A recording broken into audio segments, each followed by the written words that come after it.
మట్టిని నమ్ముకున్న మనిషి, కపటం తెలియని కష్టజీవి, అమాయకత్వం ఆత్మవిశ్వాసం కలగలిసిన అచ్చమైన పల్లెటూరి పోరడు, ప్రేమను పంచితే సేవకుడు, నిందలేస్తే నిజాన్ని నిగ్గు తేల్చే వారియర్, నేల తల్లికి పబ్బతి పడతాడు, చేను చిలక చూసి మురిసిపోతాడు, అన్నా మళ్ళొచ్చినా అని ఆప్యాయంగా పలకరిస్తాడు, రైతు బిడ్డను తగ్గేదలే అంటూ గర్వంగా తల ఎగరేస్తాడు.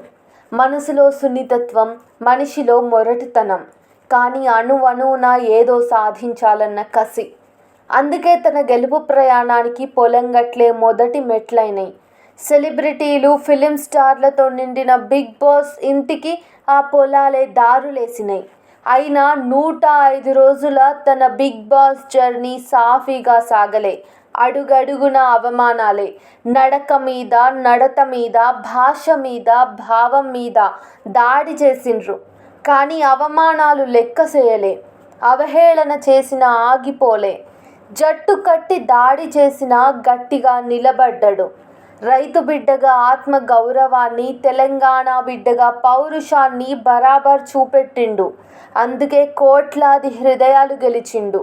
ఒక సామాన్యుడిగా బిగ్ బాస్ టైటిల్ గెలిచి చరిత్ర సృష్టించిండు. రియాలిటీ షోలో మనిషిగా రియాలిటీని వదలకపోవడమే విజయ రహస్యం. రైతులపై, మట్టి తల్లిపై తనకున్న ప్రేమే ఈ అసాధారణ విజయం. కార్పొరేట్ కొలువుల మోజులో సాగుకు దూరమవుతున్న నేటి యువతకు పల్లవి ప్రశాంత్ జర్నీ ఒక కనువిప్పు. సలాం రైతు బిడ్డ, కొనసాగించు నీ విజయ పరంపర.